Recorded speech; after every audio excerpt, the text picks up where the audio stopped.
So this is the first and the only so serious looking slide because it has figures on it. The others are more colorful. This is the situation. It's just to describe the situation with the National Health Insurance Fund.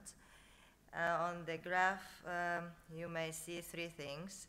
On the top, it is the gross expenditures of the National Health Insurance Fund. The second line, the blue one, represents the net expenditures, and the difference between them is formed by the discounts that the industry provides to the National Health Insurance Fund. The figures are millions in level. So you can see that from 2014, this is only expenditures for pharmaceutical products. So the pharma industry, the pharma companies were kindly asked by the fund to give some discounts, so the needs to be not entirely met, but okay, to get closer to the budget. The real budget of the National Insurance Fund is the lowest, the graph, the orange one. So you can see that more or less this growing gap through the years was a little bit compensated with these discounts. So this gap was quite an issue for the government as a whole, and maybe this is one of the reasons for so rapid change of our ministers of health. But with I was asked here to share the experience we had last year. Quite an exciting experience, and maybe this is the situation that led to the new this change of ministers, but with the newest one, who was before Deputy Finance Minister, it became clear that the focus will be more on the budget, and one of his first ideas on how to manage these growing expenditures was to introduce a moratorium on all new innovative therapies that were about to be accepted for reimbursement in 2018. This moratorium was announced at the end of November. So it was decided that in 2018 the National Health Insurance Fund will continue to reimburse the innovative drugs that have been reimbursed previous year. Not any new ones will be reimbursed. They had passed the HTA evaluation. They were ready to be applied in the country. Of course, this was a big disappointment for all the patients. The new molecules that are concerning lymphoma, leukemia, and myeloma patients were, I think, five. The problem is that not only these new therapies will be not included in the reimbursement schedule, let's say, of the fund, but there were patients that have already received all available and paid by the fund treatment. So these patients were waiting for the new medicines and will not receive them. This situation showed them that they will not receive them until 2019. So this, of course, led to, I shall keep here some fact sheet because it is really too much facts in a short period. Of course, this led to some, let's say, an ease in the patients, and we started, because we participated in it, we started some protests. So the protests actually started by a single cancer patient, a woman with 4 children.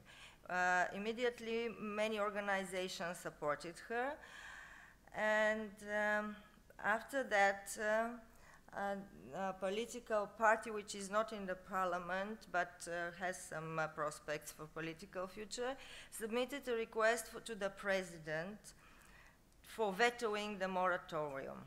This was at the beginning of December. So you can see all the activities that happened in the country, media and all these people going in the streets. And actually, the president vetoed the moratorium.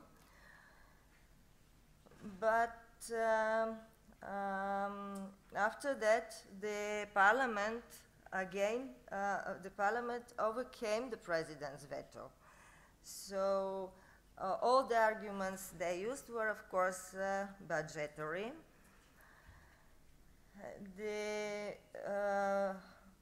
The protest came inside the parliament also at that point.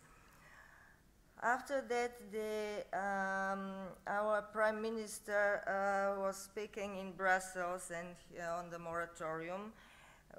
He was asked some questions, and while explaining this, why this measure was adopted, he stated that they are ready not to apply the moratorium to products which are reimbursed in 1/3 of the European countries.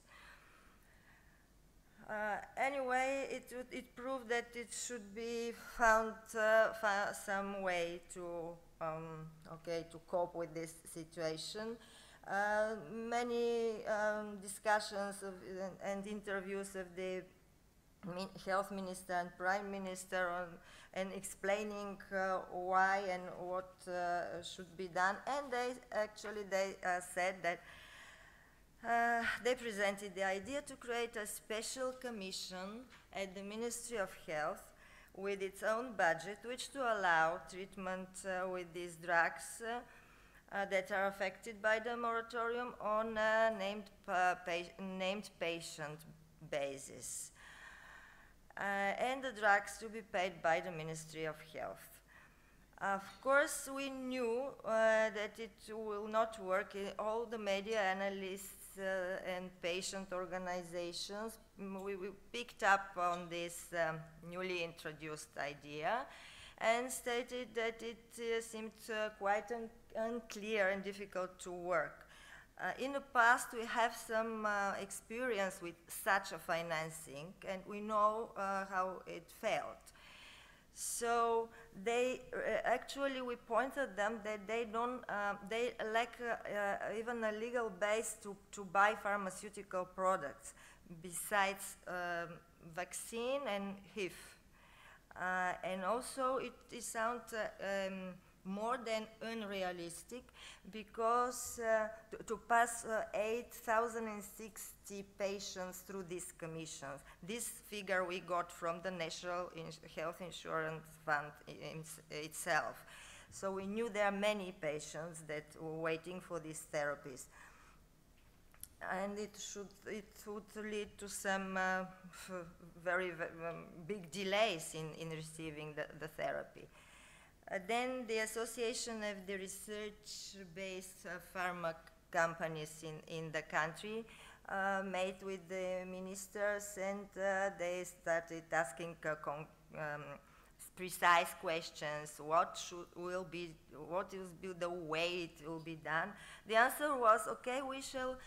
The medicines will come through approval through a special set of commissions.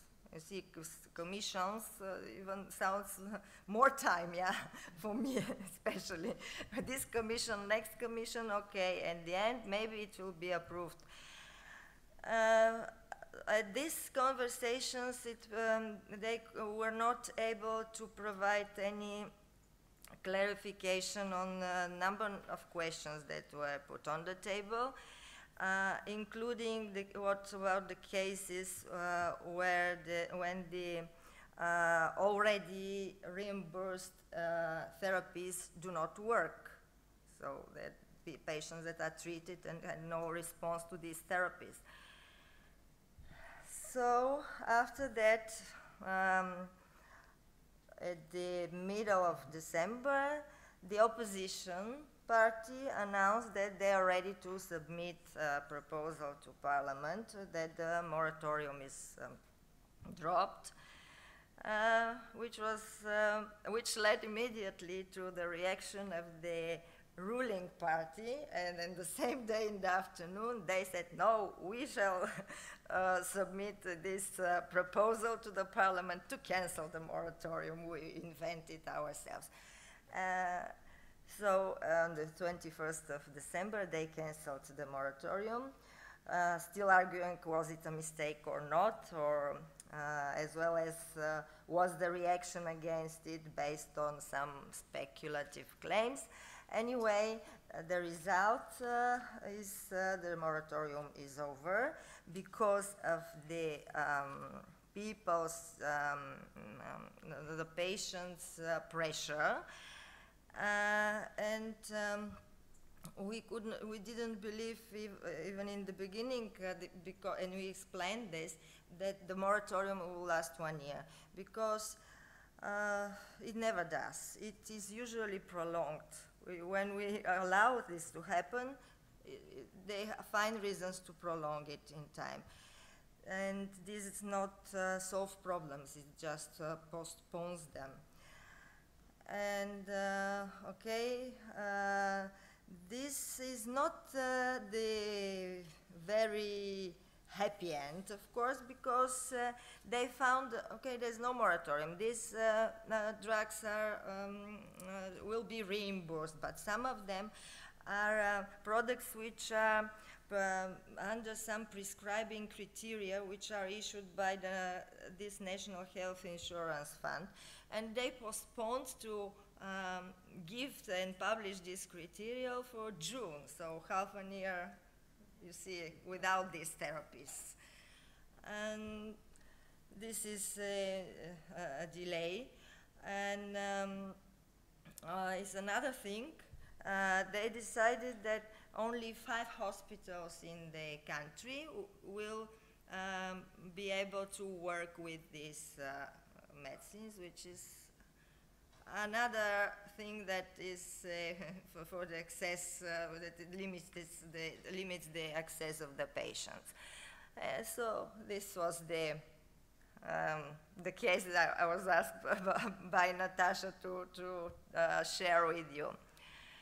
And maybe that made us to organize one campaign. Okay, this was the bad thing. Now we start with the more optimistic part. So maybe this made us, forced us to work together, and we started a campaign that will last the whole year. With the Society of the Scientific Society of the Hematologists in the country, and this association of the research-based pharma companies. It is the slogan, let's say, of this campaign was. Okay, I shall translate it.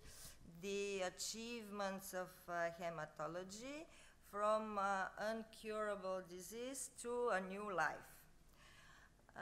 The idea was to make blood cancers more visible, because it is I suppose it's maybe in the human's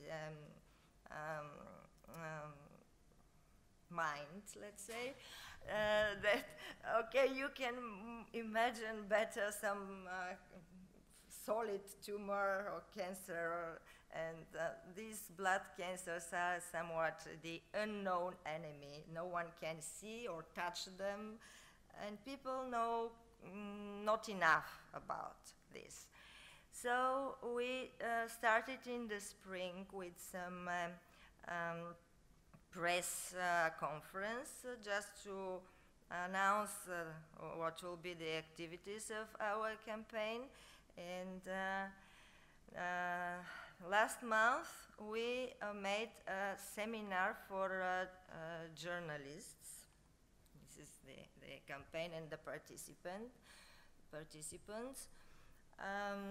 This seminar for journalists, we were trying to explain the hematologists, the patients, the way they should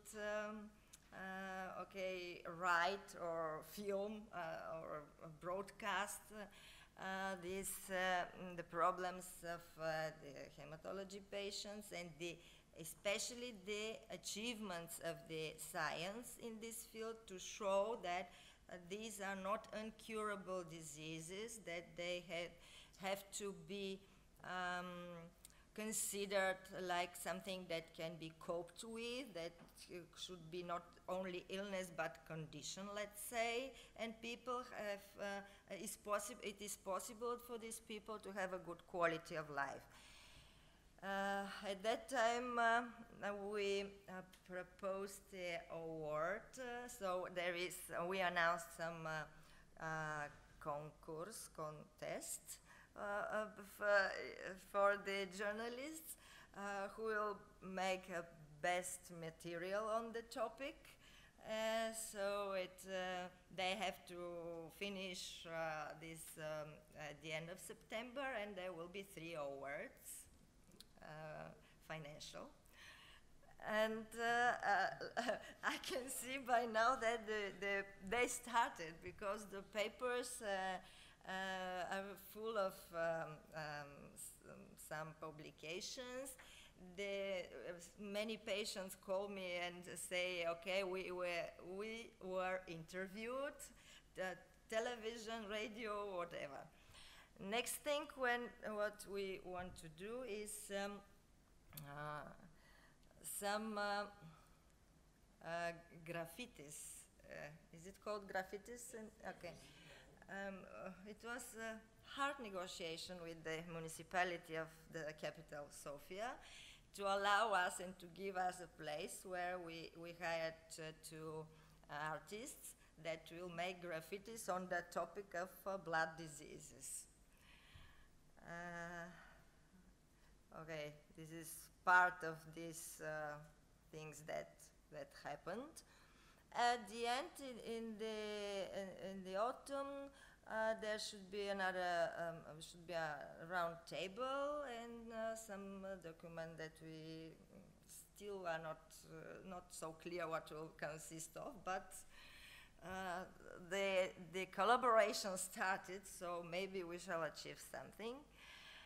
And another thing that we are doing, just to finish with our activities this year, is this patient pathway map that we made. Patients like it very much, that's why I decided to share it with you. Because one of the problems they face in our country is they are not guided through this healthcare system. They go to the hospital, okay, lymphoma is diagnosed lately. It's quite late usually, but it is diagnosed, and the patient is in the hematology hospital, and he's told, okay, you have to go under biopsy, so you find some surgeon to do this. After that, you need some biopsy, you find someone to do this. You should be scanned, you go somewhere to, so this is not the way to be done. So this is what we made this to show the patients what they have to expect, and to contact us and the physicians to how can we organize this to go step by step without letting the patient struggle alone through this system. Okay, I think we mentioned some of the emotions that are normal, some of the questions at any stage, the shock, why me, I'm angry, then I'm frightened, and whatever. They see that it is not uncommon, that everybody experiences this. And the other thing we did is we started last year support groups. They don't look like this usually. They are in a circle with a social worker and or a psychologist. We do it every 2 months. And support group in Facebook, which proved to be very much used by the patients. They like talking and sharing experience there and asking questions. One of our hematologists also answers the questions there. Because they have to be, sometimes there should be more professional answers. This is one golf tournament that we organized, charity golf tournament, because it is due to a patient of us. I think this is her. Because she's been part of that team, she worked at that place where the golf field, and her colleagues decided to make this for us. She's a CLL patient. And another one is this bowling tournament with the younger young branch of the Rotary clubs in the country. These young people, they decided to popularize the register of stem cells for potential donors for the transplantations. And it also became very successful because people learned a lot about this register, and we work with them for many years, but I have shared this with you, most of you know this, but that we try to enlist more potential donors in this register. But when the young people were involved with their enthusiasm, it made a new kick of this process, I think. And this is our activity for this year. Thank you.